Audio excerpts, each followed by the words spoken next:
Hello, everybody, and welcome to this week's edition of Hashtag SciChat. My name is Dan Zarella. I am HubSpot's social media scientist. If you've never heard me speak before, I'll explain a little bit more about that. But let's talk first about SciChat, about what we do, how it works, and how you can participate. And then just sort of as a caveat, if you can't tell already, my voice is a little rough right now because I'm a little under the weather. Just spent the last week traveling. I'm not feeling 100% right now, but I should be good to do some data for you folks. So the way SciChat works is every Monday we release a video, typically around 30 minutes, full of data about a specific topic. This week's topic is in fact going to be lead generation. And then throughout the week, we publish this video to the Facebook group SciChat, and then throughout the week, the folks in the group will discuss topics in the video and various other topics related to a scientific perspective on marketing through data, essentially. And while I like to think that the webinar portion, which you're listening to right now, is super awesome, and I work hard to make it really awesome. I do think that there's more value, or there's more potential value, or I have a lot more fun, at least, with the community itself, right? And I say this almost every week, but I am not as smart as all of us are, right? And that's what's really awesome about the community. We have a whole bunch of folks in that community, in the Facebook group, who are doing marketing, and beyond just being in the trenches and doing marketing on a day-to-day basis and being good at it, they're all interested in marketing, and they all think about marketing from a similar point of view. We're all pushing in the same direction, and that direction is towards a scientific understanding, a data-backed understanding, an understanding of marketing that comes from the scientific method, that comes from experimentation, that comes from real facts and real data. And like I said, I call myself the social media scientist. That is actually my official title at HubSpot. Now, I do this because I go to a lot of conferences, go to a lot of marketing conferences and social media marketing conferences specifically, and read a lot of marketing books and blogs, and watch a lot of videos, listen to a lot of podcasts, and I hear a lot of advice that's, well, unicorns and rainbows advice, right? It's stuff like engage in the conversation, be awesome, have a personality, and that stuff is nice to hear, right? Because everybody wants to hear that they're awesome, or they're trying to be awesome. Everybody wants to hear stuff that's, feel good.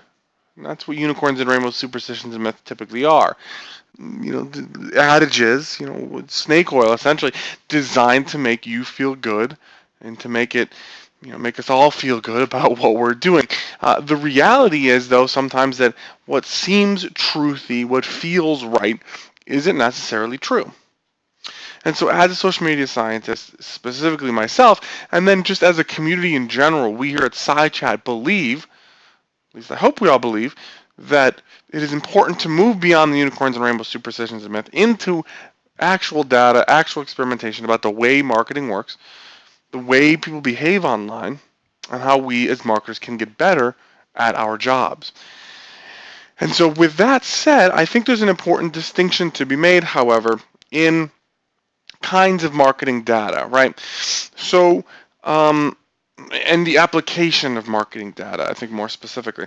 So marketing data is, at least in what I'm presenting in this webinar, it's not the entirety of the way marketing data works, but it's what we're talking about here.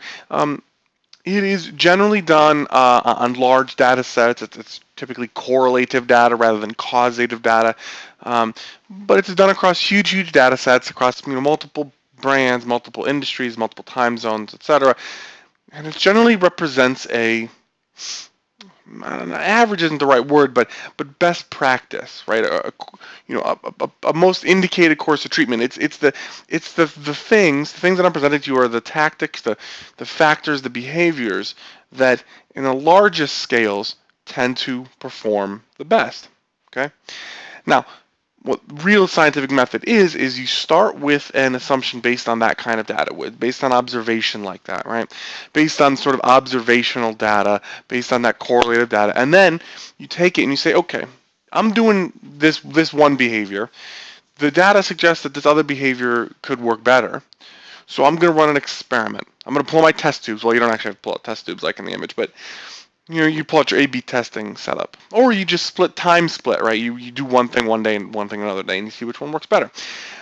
But the point being is that you take the data that I present to you, or really any marketing speaker, any person who's telling you data, sort of generalized data about marketing, and you take that data and you apply it to your own individual case. You experiment with it, through your audience and against your goals and the time zones that you're operating in and the brands that you're working for and the voice that you've developed. And you see if it works. And if it does, awesome, right? And if it doesn't work, maybe experiment a couple more times if you're really interested in that particular piece of data. But don't think that there's something wrong with your market or your business, your audience, whatever it is. Understand that not all of this large scale, large data set, I don't like the phrase big data, but basically that's what I'm talking about. It's not always going to be the case.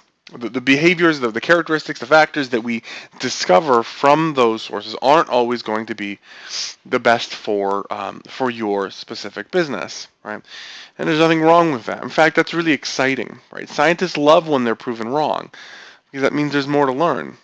Because if we were never proven wrong as scientists, then we would know everything, or basically our jobs would be done. And the scientific marketers, it would get boring. I mean, sure, it would probably work, the marketing end of things, but I also enjoy the discovery, the experimentation, the constant improvement, the Kaizen, if you're familiar with that. Maybe it's a Japanese term of constant improvement. So, as I was saying, this week's topic is lead generation, and I think since I work at HubSpot, it's always important to frame, I think, a discussion of lead generation in sort of personal context before I get to the data, to explain to you the transition, the evolution that I've made on the concept of lead generation and how it works based on real data and facts. So if you filled out a HubSpot form in the last 5 years, whatever, this is probably what it looked like, at least the first time you did it. We have smart forms and stuff now, so you may not always see the same form like this, but generally what we're working with here. It's about an 11-part form. It's really long. To be blunt, it looks kind of boring. And when I first got to HubSpot almost 5 years ago now, I had been working at an agency, marketing agency, and I'd been doing working for some clients who did lead generation. And one of the easy wins always was to do testing or just remove fields, right? So if a client had 10 form fields, you remove a handful of them, the form gets shorter, their conversion rates go up, everybody's happy. Right? Or you test, they got 10 form fields, you do multivariate testing on the 5 that are optional, and you see which ones people really don't like the answer. You take those out, conversion rate goes up. Again, everybody's happy. So when I got to HubSpot and I saw this 11-part form, and I saw, the marketing team back then was much, much smaller than it is now, but I saw this form, and I could not believe it, because the folks, I was finally in a place, in my career where I was surrounded by folks much smarter than I am, who'd been working in the field longer than I had, who were, very good at their jobs, and they still had this crazy 11-part form. And so I said, well, I know better than everybody, so I'm going to I want to do some testing. I want to look at these form fields. I want to try to remove stuff, try to make them shorter. And and we've done stuff like that over the years, in a variety of ways. And for the most part, there's no cut and dry easy wins like cut the form in half and suddenly you get a lot more conversion rates and much higher conversion rates. Because you got to understand that even if we go up, even if the conversion rate goes up 10%, not goes from 10 to 20%, but goes from 10 to 1%, because or 10 to 11%, because it's a 10% increase. 10 to 20% would actually be a 100% increase. But even if we go up 10% on a much shorter form field, if our sales reps are getting less information, they're able to qualify folks a little bit less. It's more difficult for them to qualify people and to sell to them. Then that 1 to 10% increase may or may not actually be worthwhile. And I think what's most interesting though is that once you start with this form field, and then you look at this is an older screenshot because I don't want to share the actual numbers and stuff. Some stuff's blurred, but um, we try to be as transparent as we possibly can, and this is an example of that. And these forms, each line in this graph, or this table rather, represents a form, essentially a landing page with one of those huge forms on it. And you can see that even where we're getting lots and lots of views, lots and lots of submissions, the conversion rate is really, really good for a lot of them. North of 50% in some cases. And in fact, like I said, this is a kind of an old screenshot because I don't want to give away too much of the farm, right? But they're only better now with the smart forms and all that kind of stuff that we have in place. But so I think the takeaway here is that the first part of my transition, my evolution on my understanding of lead generation is that form fields and forms in general are not the cut and dry black and white issue that you might think they are. Okay, and in fact, we're going to talk about this a little bit more towards the end of the presentation in the sort of concept of inertia and friction, right? Meaning that the form represents a certain amount of inertia, or friction rather, right? 11 fields, that's a lot of friction. That's a lot of hassle that I have to deal with as a visitor to your site in order to get the thing that I want. But I have a certain amount of desire for the thing you're offering me, and that's inertia. And so if the inertia of what I desire will overcome the friction that you're presenting me to get to it, then I'll fill it out. And I think that's really the case here. And so throughout the rest of the data we're going to talk about is going to be about how do you sort of maximize inertia or different ways to experiment with maximizing inertia and minimizing friction. This is a really interesting graph. What I did here, is I compared traffic sources and visit to lead conversion rates from those traffic sources across thousands and thousands of our HubSpot customers, not HubSpot.com, just HubSpot customers. And I found something interesting. When you graph the conversion rate of the various fields, okay, yeah, paid converts the highest. And that just makes sense because you're paying to select where the traffic is coming from. You're paying to put the traffic in a very specific place on your site. And so generally, yeah, you have a whole lot of control over it and you're paying for it. So, it makes sense that it's going to convert the highest. But what I think is really interesting from this graph is if you look at the channels tied for second in visit to lead conversion rate, it is email and social tied. Okay. Now, I feel like I should clarify that because remember we're talking about visit to lead, and so if I have 100 email subscribers and I email them an offer and I get a 10% click-through rate, that means I get 10 clicks on the page. If I have, just for argument's sake, say I have a 10% visit to lead conversion rate, I'm going to get one lead out of that 100 email subscribers. But then if you take Twitter example, if I have 100 Twitter followers and I tweet a link, it's very unlikely that I'm going to have a 10% click-through rate. Just because of the nature of Twitter versus the nature of email. 10% is even a little high for email, but it's closer to reality. So if I have 100 Twitter followers, say I have a 1% click-through rate, then I'm going to have one visit on the landing page, and then if I have the same visit to lead conversion rate, say it's 10%, then I'm actually going to get a tenth of a lead, which would mean that I would have to have 1,000, Twitter followers before I saw one lead. So this does not mean that I would choose to have a Twitter follower just as readily as I would choose to have an email subscriber, because actually, given the choice, I always choose an email subscriber over a Twitter follower or Facebook like. But what this is to say is that you can sell in social media. You can do lead generation in social media. There is no reason to think that you can't. Okay. And then the other thing you have to remember when thinking about these kind of numbers is that much like email, social media is not a one-off thing, right? So with paid, it kind of is. With paid, if you pay X number of dollars to get in front of Y number of people, you're doing that one time and then you get a number of leads out of that. But with email, that you can grow that email list, but you can email them over and over and over again, right? You can email them multiple times a week, multiple times a month, etc. Same thing with Twitter and Facebook and other kinds of social media, right? When you may have only 1,000 followers, but you can send 5 tweets a day. and it's not exactly equal to 5,000 followers, but there is some sort of compounding effect because of how frequently you can communicate with these folks. But I think really the key takeaway here is that you can sell in social media. Don't be afraid. And when I say sell in this context, I mean, generate leads. Don't be afraid to generate leads in social media, or at least experiment with generating leads in social media. And typically the way you want to do that is going to be through, some sort of offer of value, right? Some sort of, and in HubSpot, we typically think of this in terms of content. That's often the easiest way to do it. Don't think that that's the only way to do it. It's just, one of the easier ways to do it, and the way that we've had the most success with so far. And so what I did here is I did a survey, and I offered people a number of 7 different kinds of content offers, or offers of value, essentially. And I asked them to rank them by how valuable they perceived them to be. And you'll see, there is, 6 of them are pretty close together. Downloadable kit through white paper are pretty close together. But then there's one that's way far behind. It's demo consultation. That's interesting because the first 6 are clear content offers. It's not just the beginning of a sales process.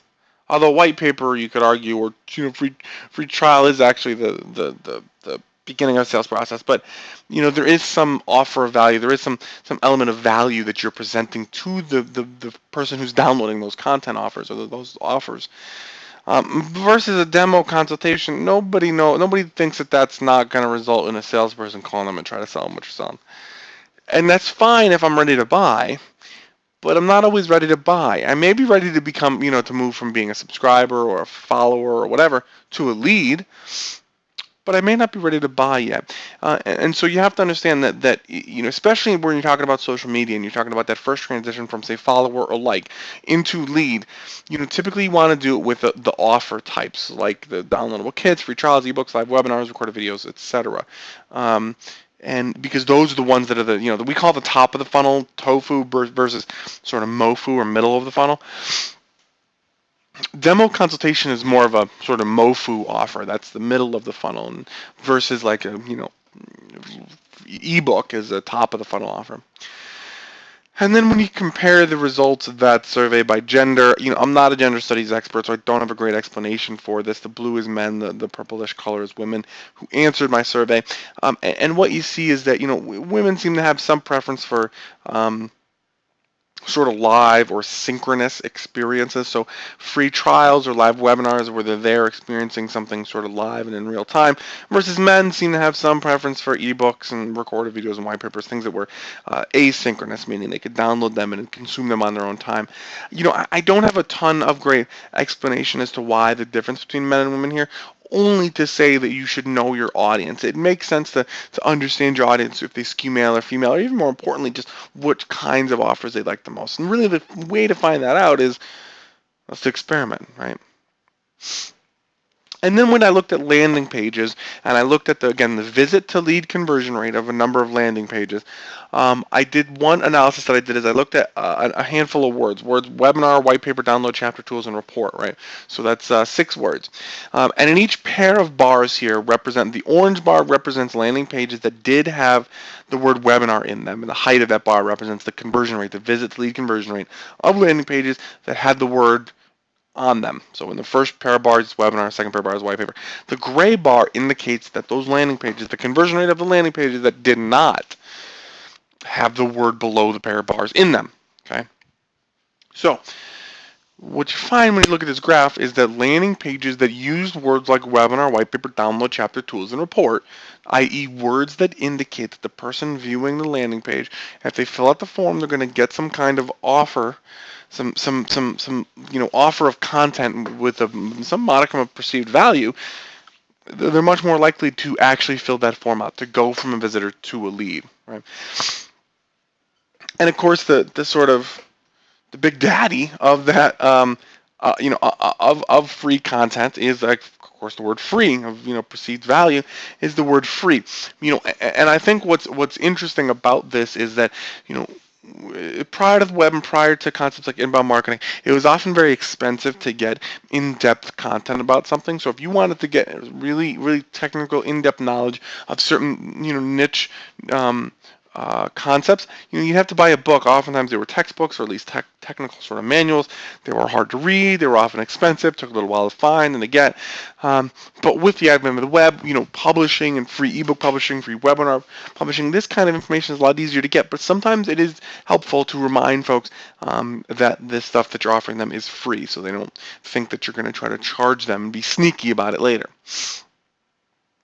And then, so I guess sort of on the same, in the same general direction as the word free, we find that landing pages that mention a contest or a winner do have higher conversion rates, visit to lead conversion rates, than landing pages that don't mention either one of those two words, right?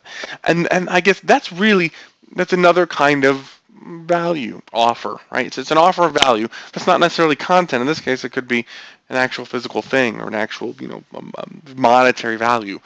And so, you really want to be careful with contests and sweepstakes and that sort of thing because the quality of the leads may not be as good as you'd hope because sometimes the people are only going to be filling out the landing pages because they want to win something. But you can really you can use them effectively if as long as you use them generally sparingly. You experiment with them, you monitor the lead quality coming out of them, and you make the thing that you're offering most interesting to people who are actually good fits for whatever you're selling, right?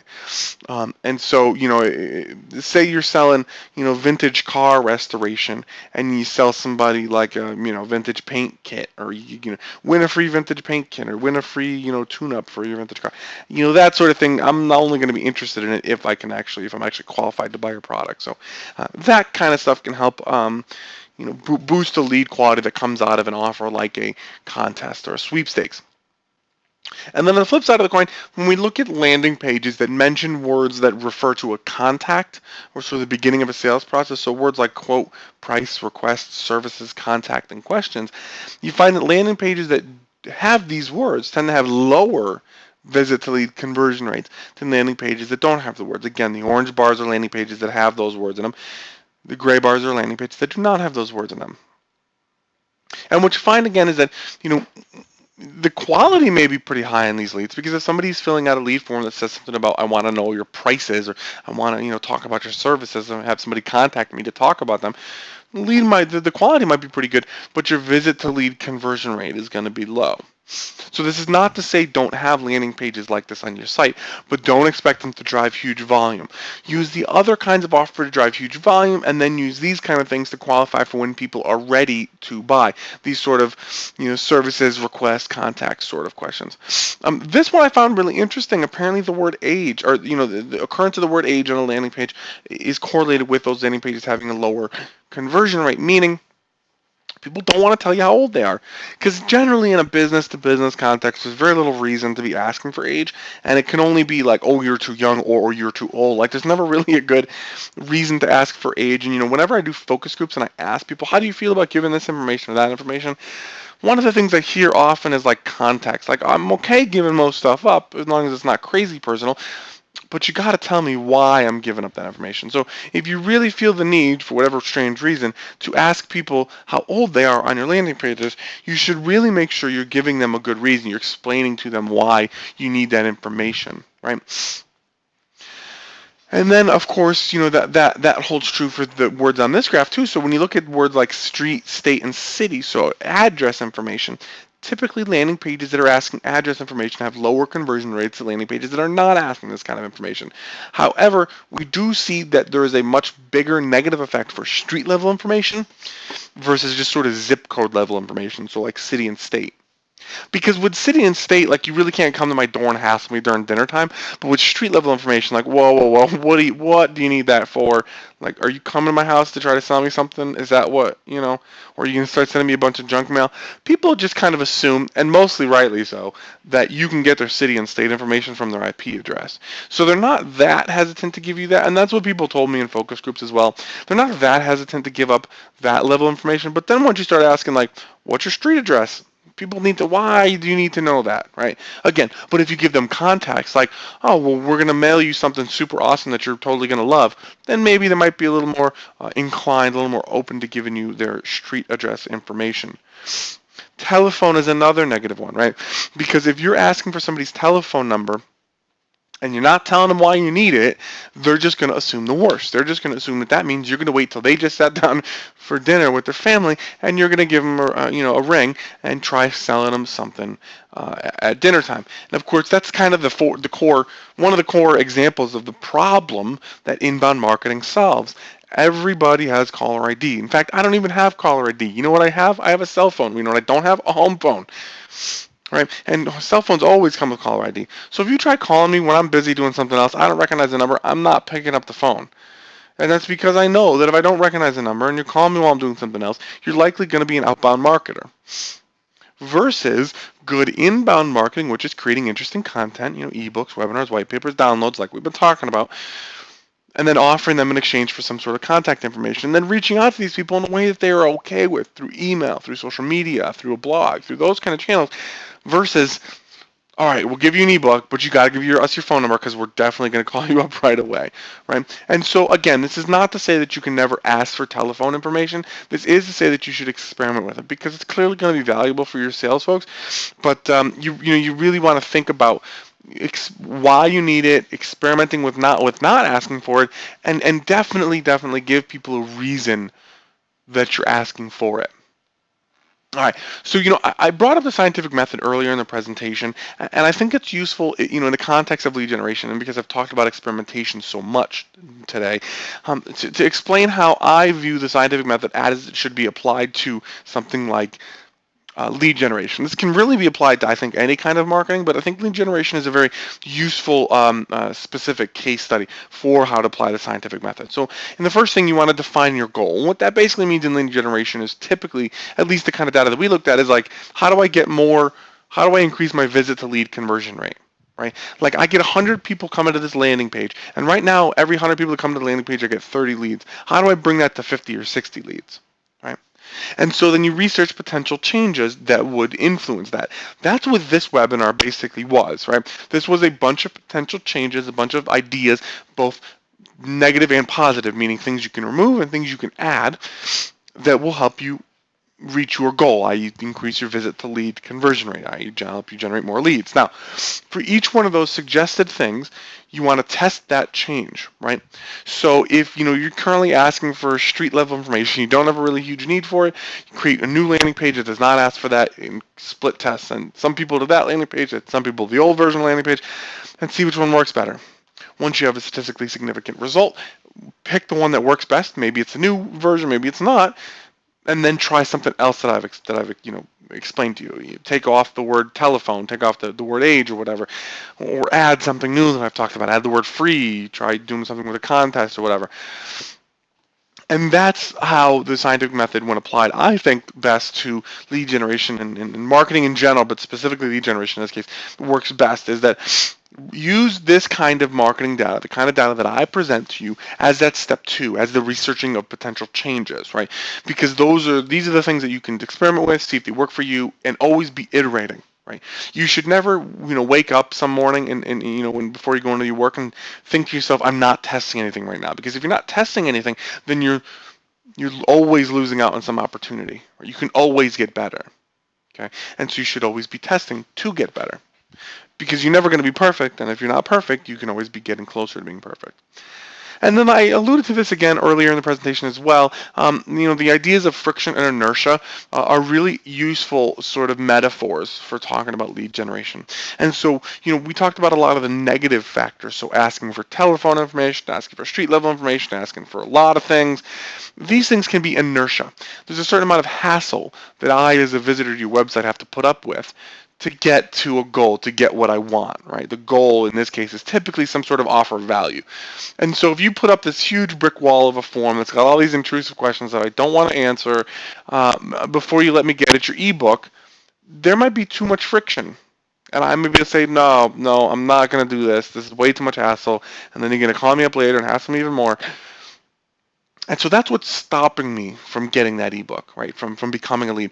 On the other side of that coin, you have inertia that's pushing me to do that, right? If you're the only source for a specific kind of information, or the best source for a specific kind of information, or I really, really want whatever it is you're offering me, then I'm going to have a lot of inertia. My desire to get to the goal, which in this case is something like an ebook or a webinar or whatever, is to become a lead.